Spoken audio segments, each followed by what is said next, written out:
Welcome and thank you for joining us. You're listening to the Beyond 50 radio program. I'm Daniel Davis.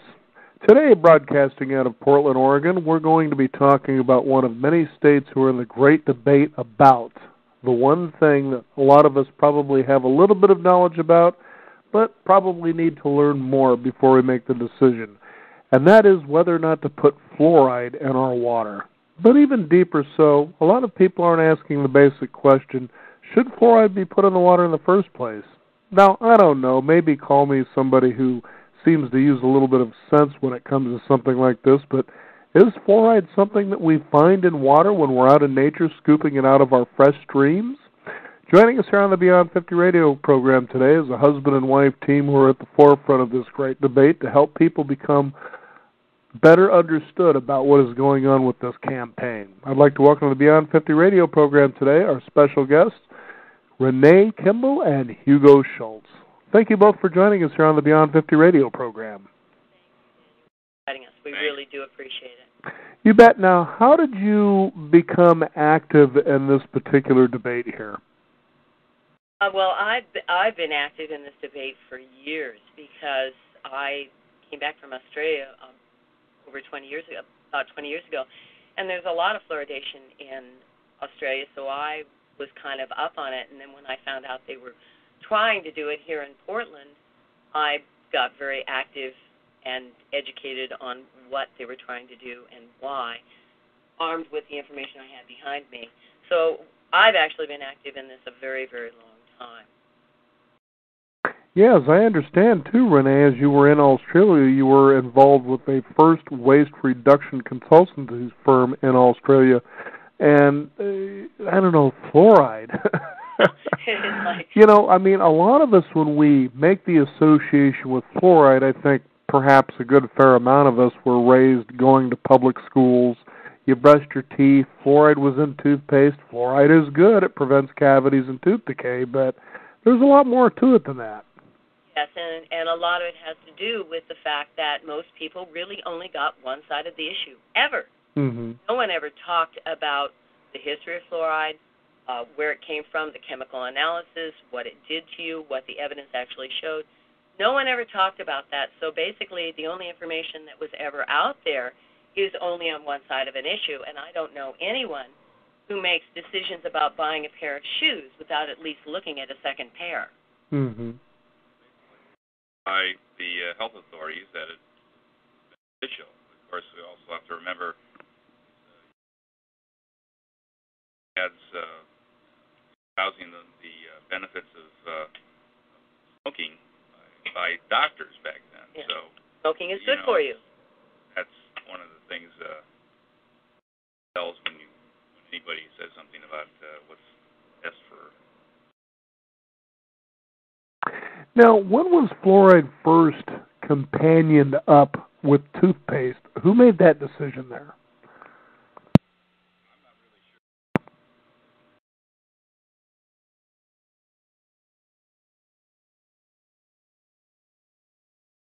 Renee, Hugo, if either of you are right now on the phone, it sounds like you're kind of drifting off there. Oh, okay. We'll get a little bit closer here. I'm not... Hugo's more familiar with the history of fluoride, and like I said, it started in the 40s as being promoted. And I mean, the history of how it was done you can find very easily anywhere out there. It's whether people are willing to look at it is the problem. Mm-hmm. It's not that the history is unknown or nobody knows about it. It's just that people don't want to see it or don't want to hear it. And it's I mean, as far as the history of fluoride probably goes back a lot further than the 1940s. But again, everything's pretty sketchy as far as the who and the how. Both sides can come up with, quote, evidence for both things. I mean, I'm sorry, we don't really know the entire history of the who, the how, the what, the where, the when. And if you want the complete definitive history of how it happened, there's a video out there called Professional Perspectives on Fluoride, Water Fluoridation, that chapter and verses the whole process of how it happened, when it happened, and what the legal documentation was of putting it in the water. Okay. My understanding is that these were fluoride was waste products of the aluminum fertilizer industry, and they were looking had to pay to get dispose of it.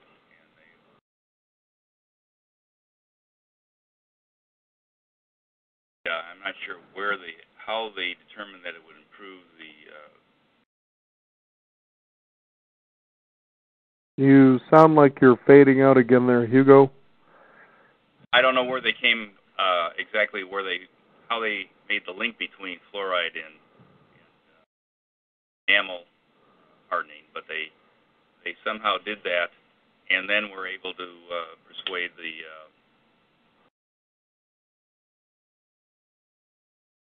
benefits of using it. So they solved the problem for themselves as far as taking a waste product and being able to sell it, actually. And primarily we're looking at a marketing exercise more than an exercise in historical documentation. Right. Okay. And people have to really understand that and remember that. And if you look up the name Bernays, Edward Bernays, he was the person behind promoting cigarettes. He was the person behind promoting fluoride. He was a master spin doctor whose whole life was dedicated to promoting these kinds of things, the things that would bring a lot of money to a lot of people. And basically we're looking at a promotion and marketing exercise that worked really, really well.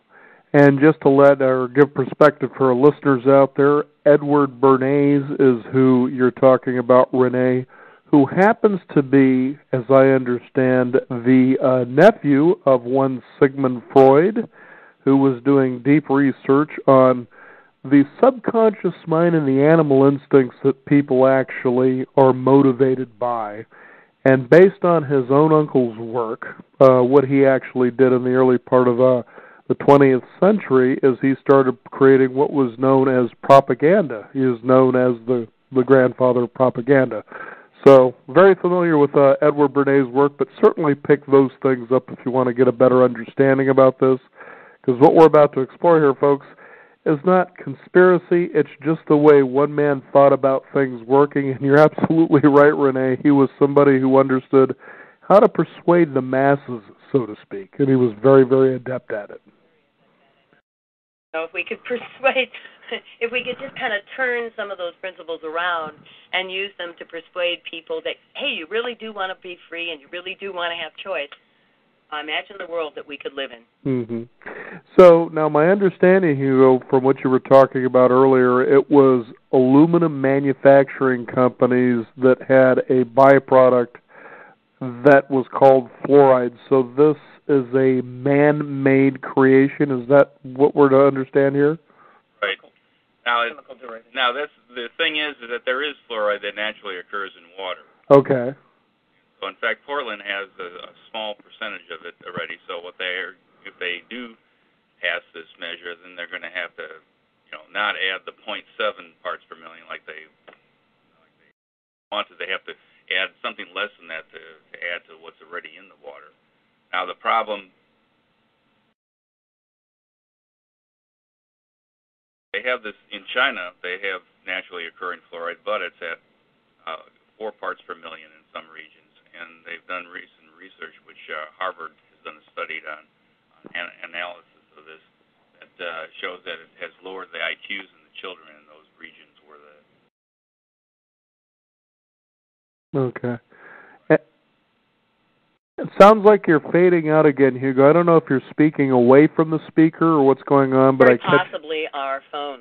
Okay, I see. Okay, I just wanted to be sure that we get you in there saying what you're saying there and that people can hear you with clarity. So I think more. One of the things that I'd like to point out is we are not experts in anything. Mm-hmm. Fluoride, we're not experts in principles. We're not experts in anything. We're just normal people who looked at a situation and made our decision that this was a really bad idea from a lot of perspectives, and not merely just the fact that, well, let's think about putting a poison in the water. I mean, fluoride is a poison. But there are a whole range of perspectives that people need to be looking at this particular issue on, and not just the fact that they want to put a chemical in the water. That's one part of the issue, but there's so many other things going on that, for me, in particular, are far more important than putting a chemical in the water. We've got chloramine in the water now. Now, I don't think anybody died from chloramine. I'm not really happy with that, but it is a chemical in the water. So if your only focus is not putting a chemical in the water, you're kind of caught in the double bind here because there's already chloramine in the water. By the way, it's chloramine, not chloride or chlorine. What it is they've add chlorine and they add ammonia, and it combines the chloramine, and it stays in the water. Contains itself more than chlorine, which would evaporate. So if your only argument is chemicals, then you're shot down in the first place because we've already got chemicals in the water. So for me, that was not even remotely deciding factor as to why I think this is a bad idea. The distinguishing factor, though, is that the chlorine is meant to treat the detrimental things in the water, like giardia and other things like that, whereas this is a medicine that's being water.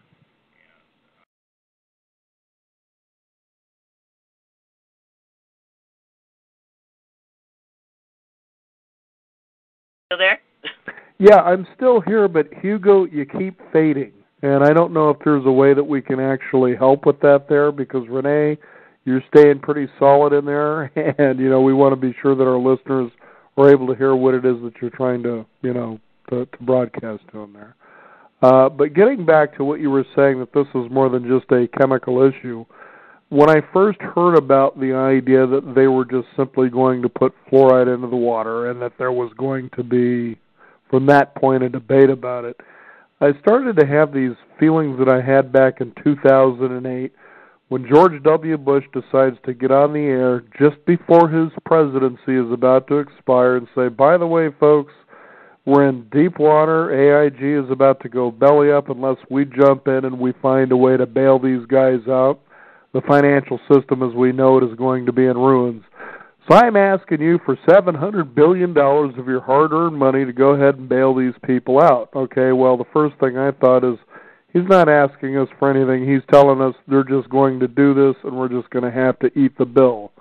And so it was as though the choice was removed from us. And this was something that we actually did a series of shows on as all of this was going on. And I said, plainly, I think the American citizens, as if they were actually shown this and they were given a choice as to whether or not they wanted to participate in helping out these companies who were causing these problems, that probably for the most part we would probably help out. But in this case, they're not really doing that at all. They're just telling us they're going to do this and we're just going to have to live with the consequences. To me, that's what I really seen going on here. Would that be a more accurate way to look at this? Oh yeah, from the get-go, it was you're going to get this shoved down your throat regardless of what you want. Right. We've gone to the actual quote hearing where they completely dismissed, tried to marginalize and berated people who were giving them facts, and just flat out ignored everything and all the evidence that was being presented to them, and every single one of them voted for it, even Amanda Fritz, and that was, I think, the greatest surprise to most people. One of the benefits of this campaign, one of the side unintended consequences, is that a lot of people are waking up to the fact that it doesn't matter whether you're a D or an R. It seems to be that there are really only two kinds of people, those who want power over you and those who want you to have power over yourself. Mm-hmm. So in a kind of a perverse way, I'm actually glad this whole campaign has happened, regardless of the outcome. So are people seeing this as they get more and more active into it, more than what initially seems to be meeting the eye? I think they are. I really think they are. I think that it has created a cognitive dissonance on both sides of the political spectrum. We cross the political spectrum quite easily. It's sort of like the river to us. It's It's not a real emotional thing. And we've seen a lot of cognitive dissonance, people just going, but this can't be true if that's true, if that can't be true if this is true, from both sides of the political spectrum. And I think that sort of churning of your political belief system is something that we have not had for decades. Mm-hmm. I've seen the inconsistency between some of the politicians that have been for every measure to protect the environment. Now all of a sudden they're behind this. Yeah. The heck with the fish, let's put the fluoride in. And they're going, whoa, wait a minute. Start brushing our teeth with that Copper River salmon, right? I mean, and I think that to me is one of the most hopeful things that has come out of this whole thing. Mm-hmm. You know what I find really fascinating, too, especially this day and age, is, and it isn't just now, but I suppose it's probably been this way for a long time, is when people decide they're going to be on a side. It doesn't matter, what it is. But in this particular case, we're talking about fluoride here. Now, apparently, again, as you had alluded to earlier, you're not scientists, doctors by any means, but certainly you've looked into this to understand, what is fluoride, what would an impact of putting too much of this in our water, having ingested too much of this, actually do. You really look into things. You find out things for yourself, which reasonably intelligent people should do. Now, just recently, this was not even 4 days ago, I just happened to be skimming through the television, and there happened to be a pro-fluoride commercial, okay, or public relations statement. Who knows what you want to call these things anymore. Propaganda. Now thinking about it this way, back to the Edward Bernays thing.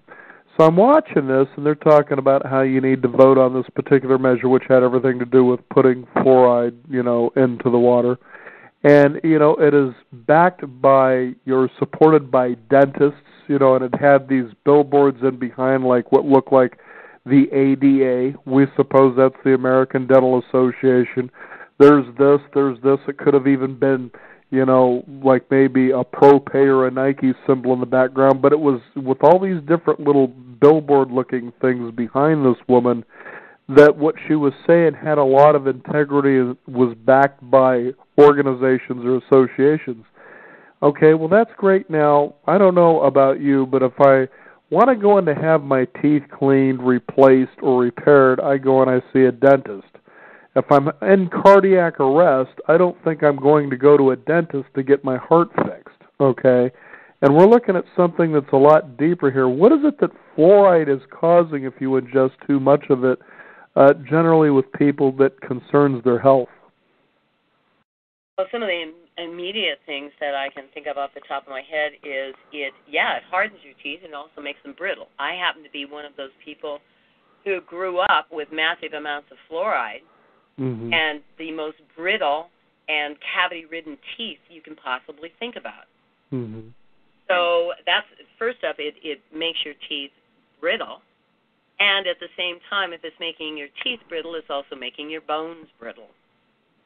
So for me, that is one of the most, one of the most serious issues for every human being that ingests fluoride, because you don't know where the breaking point of your bones is at, mm-hmm. and how much brittleness can they take before they're going to break down from just stepping off a curb.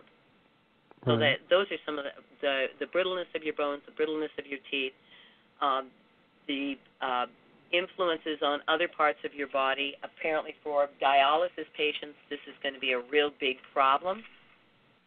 For people who ingest large amounts of water, probably the greatest single fear that I would have in this situation is I don't know how much I'm ingesting. And I know how much salt I'm ingesting. I can read labels and I can, judge how much comes out of the shaker.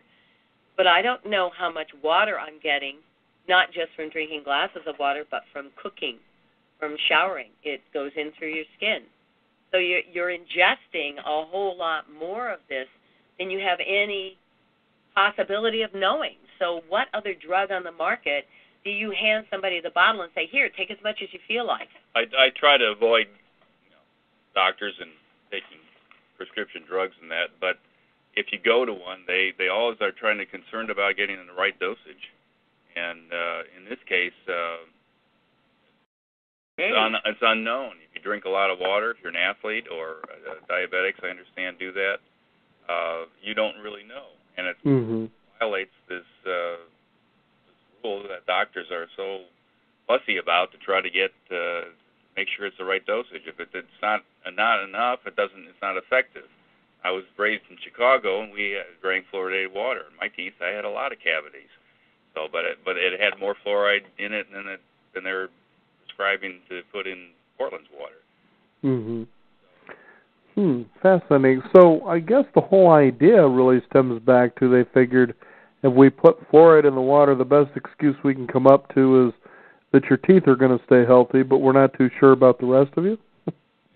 Well, that, and also, I mean, okay, let's just be really bottom line about it. If your real position is your worry and fear about the health of poor children's teeth, then why don't you give them the fluoride tablets? I mean, I'm 65 years old. I hardly need fluoride for my teeth. And any person whose teeth are already formed, this is not going to be helping. So if your target is really helping the children and helping their teeth, then why aren't you coming up with a methodology that is going to do that and focus on that and make sure that you understand and know the exact dosage, the right dosage, and make sure every child gets exactly the right amount to strengthen their particular teeth, if that's really your objective. So when I started looking at this issue, I started understanding, if that was your objective, that's what you do, and why aren't they doing it? My only conclusion can be, is there some other objective besides healthy teeth for poor children? One of the major conditions that can be caused by excessive fluoride, and it varies person, is fluorosis, and this is a discoloring of the teeth in the form of white or brown spots, and it makes the teeth more brittle and actually, ironically, more susceptible to structural integrity. And it has been on the increase over the decades, and now it's a government study shows it's at a rate of about 41% in children ages 12 to 15. This is between 1999 and 2004. And also, the CDC data has shown that African Americans have a 78% higher rate of excess fluoride intake than whites do, and Latinos 350% higher than whites. So the CDC has recommended also that, in addition, it's recommended that parents use bottled water for their infants' formula. So the very people that they're trying to help, low-income people and minorities, will have a greater chance of having problems from fluoridation. Well, how is it that they're getting more than the Caucasian group? My personal opinion would be I would attribute it to dietary differences. There's a lot of water in tortillas. Okay. I mean, you soak the grain for 24 hours in water. So I would attribute it to that. Apparently, the fluoride uptake is increased by poor nutrition, even where you live in higher elevations, oddly enough, apparently. Yeah. Attributed to that. So there's a bunch of different factors. And and that would be another indicator that, if Hispanics and African Americans are in a lower income bracket, they're going to be buying more carbohydrates probably than they are protein because it's cheaper, and carbohydrates absorb a lot more water than a piece of meat will. So for me, I don't know the answer, but logically thinking, I would say, and of course there's probably genetic things too. Maybe genetic factors. It's kind of a Hobson's, we don't know, but it is happening, so why do we want to exacerbate the situation? Gotcha. Understood. Now, there are people who are, of course, on the pro-fluoride side of this debate here, and they seem to really hold fast to that particular belief. And it's interesting when you have people who have beliefs and how they don't really want to tend to look at the other side. They want to hold on as though, if they possibly discover they might be wrong or there may be some errors within their belief, they'll become pretty embarrassed about that. So it's better just to hold on and in some cases look pretty ridiculous while you're doing it. What is it that keeps people really holding tight to something like that without looking at evidence on the other side? We have a steady diet. I don't know if anybody's noticed in the media, on billboards, in conversation, on the news. Our diet is fear and lack of trust. Mm-hmm. It is perpetuated continuously. So at the same time, the image of the authority being the only recognized expert who knows what's going on has also been perpetuated. So you have three things going on. You have the promotion of fear and lack of trust, and the promotion of only experts know the truth, and only our experts are the experts you should listen to. This is something that is propagandized over and over from the time you start school till the time you die. It just keeps on going. So with that kind of propaganda being shoved at people all the time, is it any wonder that they don't want to take the risk of finding out they're wrong? Mm-hmm.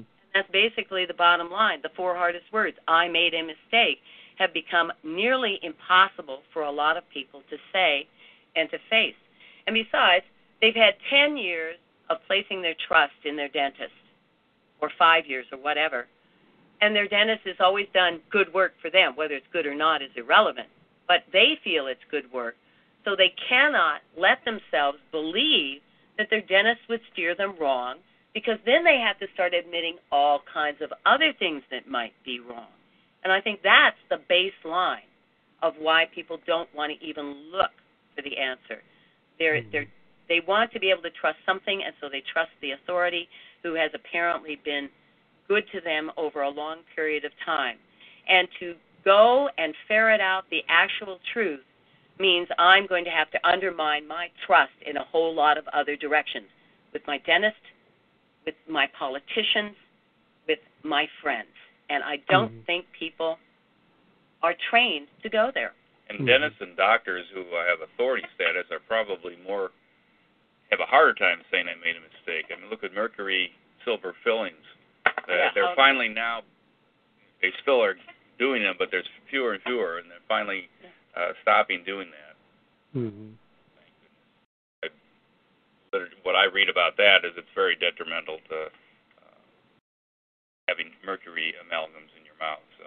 Mm-hmm. Again, as I was stating earlier in the program, this is one of those that pop up where you realize somebody's about to make a choice, a few people, for, the outcome that a mass amount of people are just going to have to live with. As I alluded to, the financial bailout, a few people have decided that all of you are going to pay the bill for what a few people did. We continually see how that's playing out here, and now this is another one of those issues. It seems that this is also one of those things that politically there seem to be some people really dug in to be sure that this actually happens. As the two of you have been to meetings on this debate, give us an idea of kind of what goes on there within this argument. Well, our side comes up with the facts, and look, I'll be perfectly honest. Every side is not above pushing the envelope of truth to get their point across, all right? Let's be honest about it. However, telling bare-faced lie after lie after lie after lie on a continuous and promoted basis is what one side does. And the side that's trying to give you a choice is trying to give you all the facts and figures and history and indications of how this is cutting down your ability to choose and how it might be damaging your health. And the same thing is happening, well, I'm seeing the same thing happen now that happened with the GMO issue, the genetically modified organism labeling issue. Before the propaganda began and the onslaught of misinformation, 85% of the people were for having foods being labeled. After the propaganda, 85 were against. And that's really what we're seeing is people unwilling to find out they're being lied to. And for me, this is kind of a Waterloo issue because hopefully it will wake people up to the fact that if you don't look on the other side of an issue and stop listening to your side or the other side's arguments, then you are going to get snowed by this kind of thing again and again and again. Your choices, your freedoms, your mobility, your everything is going to diminish rapidly the more that this happens. So it sounds like if this goes in the direction where it's allowed to happen, that is the fluoridation of our water, that it's going to, just like these other things, open the door to more and more things where it seems that slowly we're relinquishing our ability to make choice, to have democracy. Is that what I'm understanding here? Well, they're using, actually, it's good that you brought up democracy because there's two issues about the concept of democracy. People have to first understand that democracy means 51% tell 49% what they're going to do, and they don't have any say about it. Whereas the constitutional republic that we live under has a system to give a voice to the 49%. The problem with this, one of the reasons that this has become such a harmonic dissonance for both sides is this will be, quote, decided by a democratic process, yes. But is it real, number one, because I've seen the voting habits behind Multnomah County. Two, all the people who are going to be influenced don't get a vote, number one. Okay, that's not even a remote form of, democratic process where we just eliminate half the people who are going to be influenced by the issue. Well, about 30 or 40% of people that get Portland water will be drinking it, will be outside of the Portland jurisdiction, so they don't get the vote on this. Yeah, they don't even get a vote. So if you want to talk about democracy, where? I mean, there is no democratic process in this. It doesn't exist. So, democracy is not my preferred form of government, believe me. I believe in the democratic process of giving everybody involved a vote about it, but you don't even have that here. That's not even happening. Wow. So I can see where the debate sticks to the basics of they're right, we're wrong sort of a situation, and really is a distraction from what the real issue is, which it sounds to me is the democratic process, much as what we suffered from in 2000 in Florida, right? Exactly. You don't. The thing is that people are equating the democratic process with the word democracy. Boy, look up that word, because democracy was a very, very disdained system of governance when the founders put this country together. I mean, it is not a system you want to have because it gives no voice to the people who didn't win. Absolutely none. The democratic process, however, is well and truly part of who we are as a nation and has been from the very, very beginning. The guard against this, the tyranny of the majority, has been what the so-called Bill of Rights in the federal Constitution, and there's analogous bills of rights in all the states' constitutions, so that it would prevent the majority of people from voting, whether it's an initiative or whether in a state or federal legislature, say, make it a crime to speak certain language. Whereas this is still should be a right to not to have to not be medicated, and I think that one of the ignored amendments, 10 amendments, is the 9th Amendment, which says that we can't, that anything that is rights that are not enumerated in this document doesn't mean that they're not retained by the people. So this in turn then sounds like, as another way of looking at it, is the possibility of forced medication. That's exactly what it is. I mean, there's no question about what it is. If you don't, look, there's two ways of doing things. I convince you, I force you. There's only two. Mm-hmm. So if I'm not convincing you, I'm forcing you. And it's a medication. I mean, there's no question about it. And I think one of the most important things for people to understand is go back to the principles of the issue, not just the positions on the issue. Mm-hmm. What are the principles behind it? And if I say to someone who's for fluoride, hey, you know, I think your kid's out of hand. I think we should force him to have Prozac. I don't think that's going to set real well with that parent. Mm-hmm. Well, it's the same thing with ADD, ADHD. I think your kid is a little too disruptive in class. I believe that your child is ADD, ADHD. Well, what training do you have? Well, I'm an educator, and I see that kids should be compliant and be able to sit in their seats for hours at a time, regardless of how entertaining or engaging I am as an instructor. And so, therefore, you need to put them on Ritalin so they can pretty much become zombies. Right, and the whole problem starts with I believe. And if people go back to the definition of I believe, it's accepting of something you don't know is true without having evidence that it is. Ah. That's the definition. Look it up, belief. And that's why I never use that word, because there's nothing in my life I feel that way about. Mm-hmm. You know what's really fascinating, too, about this whole process, whether we're talking about this fluoride debate and whether or not we're being allowed to vote on this, to have choices, probably a lot of people are being led to believe, but it's the political process of voting itself, which I always found fascinating. And this is a fact, okay?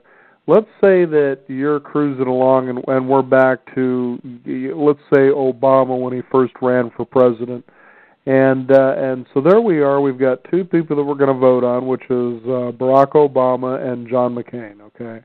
And this is a fact. This goes down to all levels of government where voting occurs, that people who tend to cast a vote, if they discover that perhaps the person they really want to vote for looks like there's a pretty good chance that they're going to lose, they would rather have their vote at least be cast in the winning side, even if it isn't the side they originally wanted to vote for in the first place.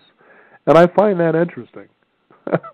Yeah, and the other thing that I'd like to bring out, seeing as how I've worked extensively in voter integrity here in Oregon, you got to be careful of those dead voters. You just never know how they're going to jump. Okay, because I found 400 dead voters in Multnomah County alone, some who had been voting for as long as 14 years in every Wow. So, I mean, that's the other consideration, too, is the actual process itself. And I think if people had more observation and understanding of how bad this system really is and how it has been completely co-opted and there's a refusal to do anything about it, I think they'd be a little bit more amenable to the idea of purging the voter rolls, which incidentally was done habitually every decade up until about the last 30 years. They purged the voter rolls because if you dump everybody off and make everybody re-register, that gets rid of all the dead people. Wow. Gets rid of all the dead people, gets rid of all the, 7 people listed at one post office box drop, and 3 of them have the same birth date. That's the kind of thing I was seeing. I think for the listeners out there who are tuning in as we're talking about the fluoride debate here, is that we seem to be talking a lot more about the process of whether or not this should be allowed or disallowed, rather than why, you're pro or against fluoride one way or the other. And I think it's really fascinating to think about that. It all really boils down to the fact that these things seem to come up to where slowly but surely our ability to have choice gets eroded by a process that we feel is free for us to be able to cast decisions here. And I think that's really the real issue here, that if this just doesn't play out, in the right way, let's say, yes, we don't want fluoride in our water, you just keep it out of there, that it's going to lead to other things. Is that how you're kind of seeing the horizon here? Yeah. I mean, look, either way this vote is going, for me, I keep looking behind the scenes and going, what else could be a motivation for doing this? And one of the things that is sort of reared its ugly head is universal dental care. And some of the arguments, even on our side, are actually, I see them as playing into the hands of people who want universal health care, or as I call it, universal sickness care, because basically that's the bottom line. And dental care is really cavity care, not really dental care. So for me, it boils down to looking at what else could be gained no matter what happens in this vote. Mm-hmm.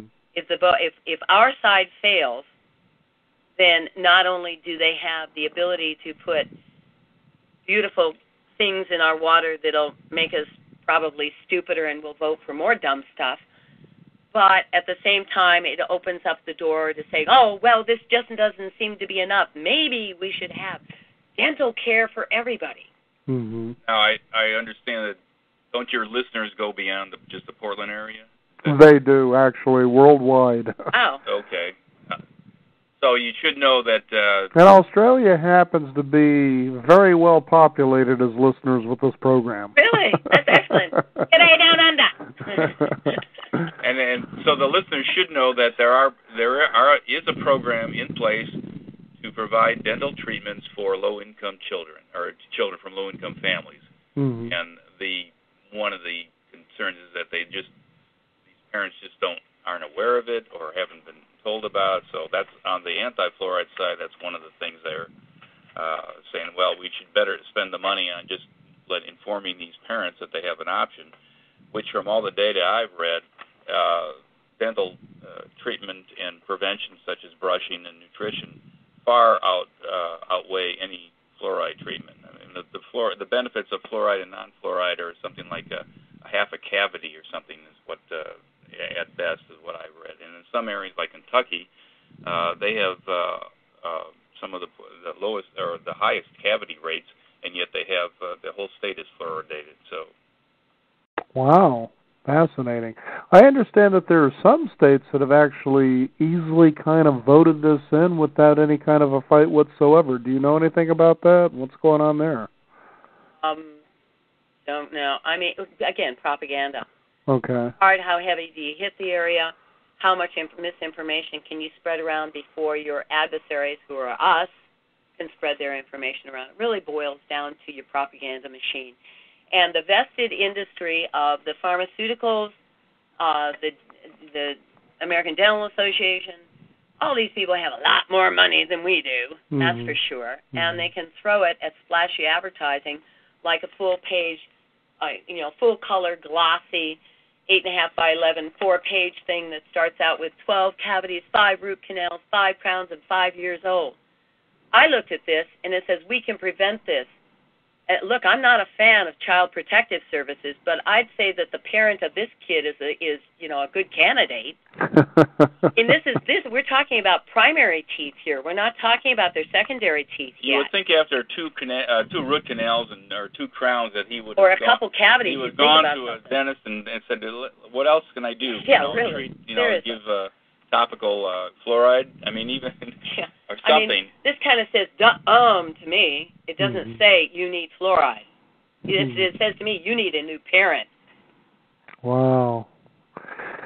Crazy debate here. I know as we were talking about possibly, other states have adopted this, that you can just hear, well, they didn't see in this state that it was such a big deal, so come on board. Well, geez, if the other state's doing it, the water must be safe. And I'm kind of thinking about an interesting documentary about crocodiles where all of a sudden there was a group of gazelles that come to the water's edge, and they didn't see the real danger, and there was about 30 of these guys, and so they're drinking, but they're feeling a little twitchy. It's like their instinct tells them there's something wrong here, as about 12 or 13 20-foot crocs are lining up and just below the surface, and before you know it, the leader decides to leap in with faith to see if they can get across this water for whatever reason, and of course more than half of this herd jump in and follow it. And, well, the carnage that begins to happen in the next several minutes is just unbelievable, but that was all from a twitchy choice that was made because somehow instinctively the rest of the herd felt the leader must have known something they didn't. Exactly, and that kind of mentality is really cultivated through the media, through the meetings that you go to, the town halls, the gatherings at your neighborhood association. That mass mentality, that groupthink, is just completely cultivated there. Mm-hmm. And for me, it's like, whoa, let's step back a bit, because this whole idea of only the group is valuable and only the group can make the best decision. And if we, this many people agree, then it's got to be right, is your first step down the road to oblivion, because it means that you have accepted someone else's opinion above your ability to go out and think for yourself. Mm-hmm. And that's pretty dangerous territory. I think this is what we try to promote, is that, look on both sides and just analyze. Don't take it. One of the TV ads that the pro-fluoride had was Portland kids have 40% more untreated decay than Seattle kids. But the untreated decay, this is a measure of occurrence of dental examinations. I like the way you put that. Lack of fluoridation. So it's like they're classic fallacies that they're using in some of these. The brochure that was sent out that Renee referred to has got a sad little girl's picture on it, so it's appealing to the emotion and not thinking about, well, gee, does this really make sense that somebody would get to the point where they gave their kids, treated for 12 cavities, 5 root canals, and 5 crowns? Yeah, every mother turns around and goes, oh, my God, I don't want my child to be that child. Mm-hmm. In actuality, if your child was that child, it would have this kid's parent would be the parent. Mm-hmm. And they're not, for us, it's really trying to get to what's the principle here. Mm-hmm. Not do I want it or do I not want it, but what is the underlying principle of what's going on? And you brought it up. I think it's forced medication. To us, it outweighs any of the data on either side. Because, think about it. If you saw one person forcing another person to take medication, you would probably be a little outraged about it. And even more so if a group of people were forcing an individual to take medication. But somehow, when the government approves it and does it, there's less of a balking about it. And I really don't quite understand it. So. Now, as you both have, obviously, you've been to town hall meetings and group discussions about this. Have you been able to speak up, and what has that been like, if in fact you have? It's gotten more angry over the past couple months. Okay. What's happening is the people who want a no vote are getting happier and more positive, more energized, and more clear about how they want to live their life. And the people that I've been talking to and seeing or having interaction with who are pro-fluoride are getting cross-browed, angrier, and much more upset that they can't convince me. But they don't use any language of convincing. They just use the language of, this is right and we know it is. Mm-hmm. That has escalated. I've seen that escalate over the last couple of months. We do sign wavings on the bridge that has over 30,000 cars on it during rush hour, and you can see that from the people waving their hands, approve or thumbs up on the signs against fluoridation, versus the angry ones that shout out obscenities, throw things from the window, actually stop the line of cars to sit and scream and yell at us. So for me, if you're that emotional about it, then you really aren't convinced yourself. Because if I'm convinced about something, you can't make me angry about it. Mm-hmm. Because I believe it. I know why I believe it. I know why I understand, and I believe what I believe. For me, this is a clear indication these people have not looked at the other side. They don't know what the evidence is, and they are emotionally torn to the point of becoming angry. Mm-hmm. Well, one of the things that probably angered him is the fact that after much prodding by one of the local TV stations, they finally released the 2012 SMILE survey in April that showed that decay rates in children in Oregon have been reduced by 19% and Multnomah County by 10% over the last 5 years. So, and with no fluoridation, right? So that kind of is... Doesn't set well with the program. No. Well, here's the other thing, too, and I really get a kick out of statistics, especially when people start touting percentages. Okay, so you say 10 and 12% have been shown in Portland and Multnomah County as a reduction in tooth decay. Is that what you just said? Okay.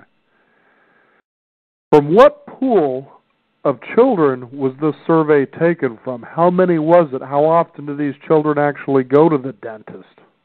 Yeah, I was wondering that myself, and apparently they do some of these assessments by dental hygienists at schools, on the in public schools. Mm-hmm. So you can. I understand that you can question. Yeah, Question some of that. And the other point is also that the rate has gone down when the population has gone up. People aren't noticing that. So your actual rate of decrease of decay is probably greater because of there's greater numbers of people. Mm-hmm. It's just like, for instance, you're hearing a lot how unemployment is going down because there are more jobs out there. Well, if you really look into that a little bit deeper, which isn't too far to go, you just have to look just a little bit further beyond the statistics, you'll realize the reason employment is rising is because there are more part-time jobs. We're not talking about full-time work. We're not talking about earning enough perhaps for a person to be able to sustain themselves in a reasonable leisure of living. We're just talking about the ability to go out to a job part-time to earn some money, versus what we would really like to believe is, oh, gee whiz, it's up, let's say 7%. Well, that sounds pretty good. That means 3,500 new jobs were just created, and they must be full-time, so people must be doing better, when the fact is you really take a look at that and you realize, well, of those 3,500 jobs that were just created, perhaps 3,000 of them are part-term at 20 hours or less. Is that good? Yeah, and I just love statistics because the first thing I ask people is, so what is the pool that you're bringing this percentage from? If you say 85%, is that, out of 5 people, out of 100 people? What are their ages? Nobody ever goes further than 85%. Wow, that sounds pretty good to me. The other factor with unemployment is that they don't count people that have given up looking for work and don't apply for unemployment I can name 15 people who are not on the rolls anymore. Wow. Yeah, so see, again, for the listeners out there, here we started talking about the great fluoride debate that is going on and whether or not we should put fluoride into the water or whether it should be kept out. Me, again, as I said in the beginning of the program, I thought to myself, fluoride, well, I don't think it's found naturally in water, so it just doesn't belong there. But as you said, I guess there is a little bit of this in the water, but it's so minute we just don't care. And it moves into a whole level, which is what I thought about in the first place. Oh, they're thinking about dumping fluoride in the water, and I'm thinking to myself, well, who's deciding this? Yeah. Nobody came and asked me about it, just a few people sitting on a chair, at town hall saying, we're just going to go ahead and do this. So, what's their motivation behind this? And how come I don't get to decide because I'm the one that's going to be drinking or using this water? Why don't I get a choice in this? And that, to me, is what I looked at more than just the fluoride ideal itself. Right. And for me, one of the most important things is there's 2 extremely important things that I find have very much disturbed me in this campaign. 1, why was that not the first argument? And 2, what are we going to do if it doesn't happen? And I don't see a lot of preparation for that. So I see things in this campaign, even on my side, that disturb me and make me want to work even harder to promote the idea that really, guys, I want you to have as many choices as you can possibly get. If you've got 50 choices in shoes, you should have 50 choices in schools and whether you want to ingest fluoride or not. Mm-hmm. I don't see choice as a problem, whereas I think people who want control over other people find any choice a problem. Well, initially the city council just passed it and said we're doing it. Yeah. And then they got the signatures to put a ballot on the initiative on the ballot, which was a Herculean effort, by the way. But see, my take on it, that is even not justified. It doesn't justify that 51%, and it's going to be a close. Could dictate that I have to take a medicine. Mm-hmm. For me, it's like, okay, today it's the F word. Tomorrow, is it going to be Prozac? And then the day after that, is it going to be something to get rid of old people? Yeah, we want to make Portland not just weird but happy, too, so we'll put Prozac in the water. Weird and happy. Well, the original F word was actually finance, and the Bush administration took care of that, so. Oh. Hey, if you can, is there a place people who are listening now can perhaps find good resources for a different opinion? I mean, I think what we've done more today isn't to let people know, hey, fluoride is bad, vote no, or fluoride is good, vote yes. I think what we did, at least I wanted to, is to say, look, at first this was out of our hands. There wasn't even going to be a choice, but now we've put it into a realm where it's become that, which I think should be really the deal with a lot of things. But where is a great place people can find, resources? My favorite place for information is fluoridealert.org. Okay. And there's a video, it's on YouTube, which is probably the best video I've seen. It's called Professional Perspectives on Water Fluoridation. It's on fluoridealert.org, but you can also find it on YouTube. And those two things, if people are willing to spend just 28 minutes, that's all that video takes. 28 minutes is all I'm asking of anyone. Look at the video, then decide. Mm-hmm. Don't take your opinion of the other side from your side. Actually, for once, go and spend 28 minutes looking at what the other side has to say. Now, doctors and dentists have supposedly taken an oath to do no harm. However, I guess politicians haven't taken the same oath, so they Right. be the first concern. Fluoride, I think.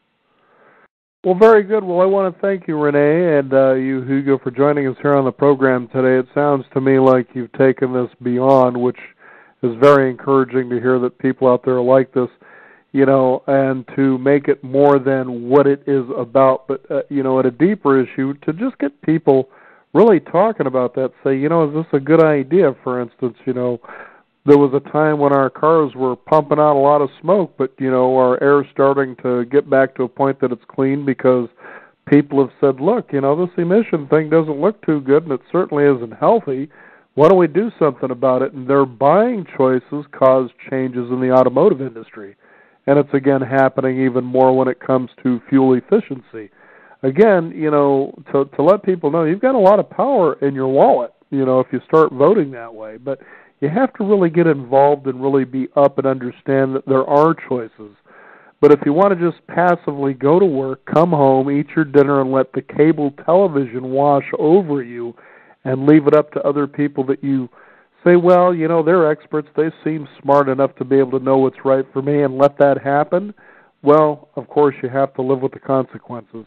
And here on the program, we just want people to understand and to be inspired to the fact that you can have a choice. And it's not really as difficult as you think it is, but it can certainly be harder if you just allow things like perhaps fluoridation of your water, this possible forced medication happen.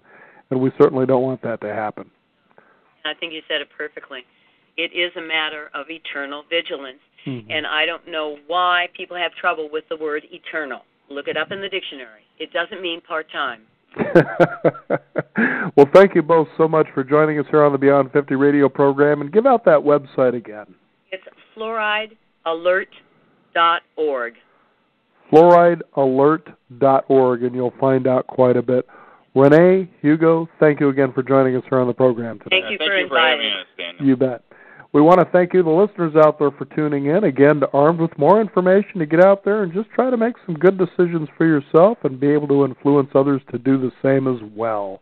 I'm Daniel Davis. Thank you again for tuning in. Be sure to visit us at our website at beyond50radio.com. That is the number 50. We do have a free weekly e-news update you can sign up for and find out about what's going on in your world around you. Thank you again for joining us. I'm Daniel Davis, and remember, live your day past.